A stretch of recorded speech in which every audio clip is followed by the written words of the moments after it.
भगवान ने भी कहा है कि दैवी येषा गुणमयी मम माया दुरत्यया, कि यानी जो मेरी माया है दुरत्यया, यानी कि इसको लांघना बहुत मुश्किल है। अब ये माया होती क्या है, ये करती क्या है? इसे ऐसे समझो कि दो मार्ग होते हैं, एक होता है श्रेय का मार्ग, एक होता है प्रेय का मार्ग। श्रेय का मार्ग वो होता है जब आप अच्छे आचरण कर रहे होते हैं, सदाचरण में होते हैं, सात्विकता में होते हैं, भगवान की तरफ भी आप आसक्त होते हैं, भक्ति करते हैं, सही रास्ते पर आप चल रहे होते हैं। प्रेय का मार्ग होता है जो आपको इस श्रेय के मार्ग से हटाता है और गलत दिशा में ले जाता है। माया क्या करती है? आपको इस प्रेय के मार्ग की ओर आकर्षित करती है। शुरुआत में छोटे छोटे सुख दिखाती है कि अरे यहां कहां लगे हो, इधर बड़ा सुख है। छोटे छोटे पहले सुख दिखाती है और उसके बाद फिर बड़े बड़े आपको दुख देती है। ये प्रेय का मार्ग ऐसा होता है, शुरुआत में छोटे छोटे सुख, बाद में बड़े बड़े दुख। तो माया आपको प्रेय के मार्ग की ओर आकर्षित करती है। आपकी परीक्षा यही है कि आप इस बात को पहचानो कि जो मुझे अभी यहां पर सुख दिखाई दे रहे हैं, क्या वो बाद में भी सुख ही हैं या फिर उसके बाद इनका स्वरूप बदलने वाला है।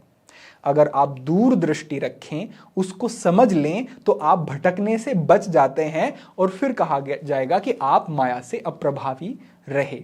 बस इतनी ही हमारी परीक्षा है और इतनी ही दूरदृष्टि स्पष्टता हमें अपने जीवन में चाहिए। ये जो दूरदृष्टि और स्पष्टता है, ये भी भगवान के नाम से ही मिलती है। मामे ये प्रपद्यन्ते माया मेताम तरन्ति थे, कि मेरे नाम से ही मेरी माया से ऊपर उठा जा सकता है, भगवान ने भी कहा है। इससे संबंधित एक छोटी सी कहानी, दृष्टांत मैं आपको बताऊंगा कि किस तरीके से आपके मन में इसके प्रभाव होते हैं और कैसे आपको बचना है, क्या करना होगा। यह कोई वास्तविक घटना नहीं है, यह केवल एक दृष्टांत है। एक बार एक गुरुकुल में एक बड़ा ही मेधावी छात्र होता है।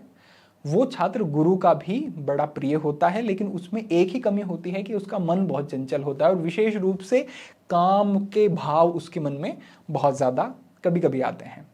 एक बार वो गुरु के साथ एक रास्ते से जा रहा होता है।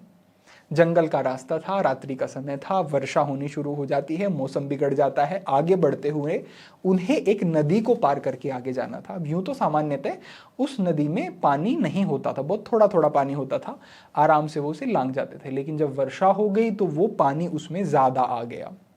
अब जैसे उस नदी के तट पर वो पहुंचते हैं तो वहां पर देखते हैं कि एक कन्या वहां पर खड़ी हुई है, एक लड़की वहां पर खड़ी हुई है। वो आग्रह करती है कि रात का समय है, मैं लांघ नहीं सकती हूँ, मैं क्या करूँ।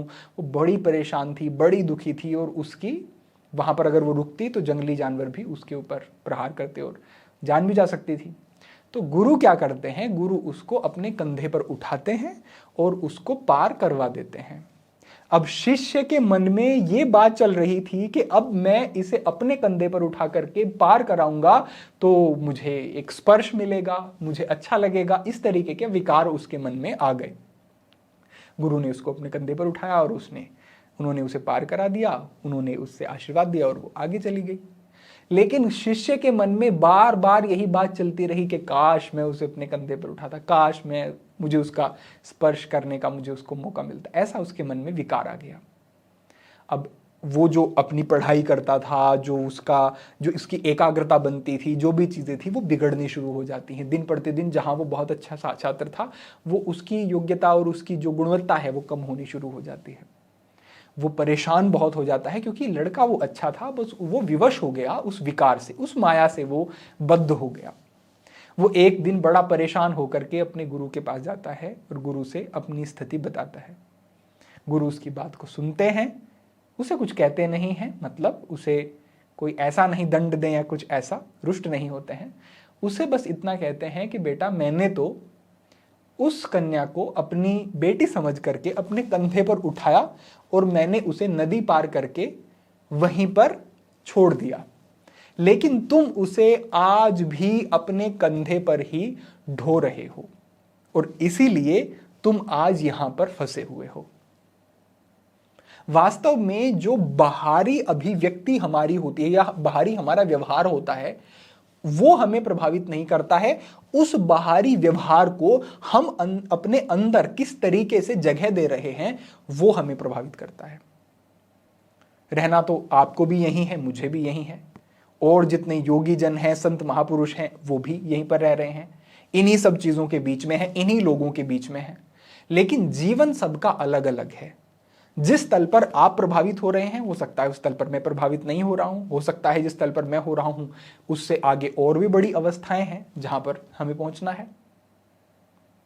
तो बात यह है कि बाहरी व्यवहार के बीच में रहते हुए भी आप बाहरी चीजों को अपने अंदर स्थान दे रहे हो या फिर नहीं दे रहे हो, उनसे प्रभावित हो रहे हो या फिर नहीं हो रहे हो, यह चीज ही आपके जीवन की गुणवत्ता को निर्धारित करेगी और इस चीज को भी निर्धारित करेगी कि आप मायाबद्ध जीव हो या फिर आप माया मुक्त जीव हो।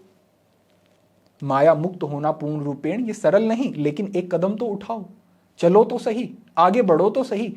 धीरे धीरे परमात्मा अपने आप बल देते हैं, अपने आप सहारा देते हैं और आपका जीवन सुधरना शुरू हो जाता है। लेकिन जिसने चलना ही शुरू नहीं किया उसे रास्ता कभी दिखा ही नहीं। हमने ये आपके साथ साझा भी किया था। तो बस इतनी ही बात है। माया क्या करती है, इस तरीके से आपके मन में विकार लाती है और आपके मन को आवृत कर लेती है, ढक लेती है, आपके सोचने समझने की क्षमता को, शक्ति को नष्ट कर देती है और आपके जीवन को बिगाड़ देती है। छोटा सा सुख दिखाती है और बाद में बड़े दुख देती है। अब उसके मन में जो विद्यार्थी के विकार आया, अगर वो उसे अपने कंधे पर उठा भी लेता, स्पर्श करने का मौका मिल भी जाता, तो क्या होना, तो कुछ नहीं था। लेकिन उस विकार ने, क्योंकि वो उसके अंदर बैठ गया, उसकी पढ़ाई, उसकी जीवन, उसकी शांति, चैन, सुकून सब कुछ खराब कर दिया ना। तो सुख छोटा सा और दुख फिर बड़ा, हानि बहुत बड़ी। माया का यही कार्य है और इसी से जीव को परमात्मा के नाम के सहारे बचना है। बस इतनी सी बात है।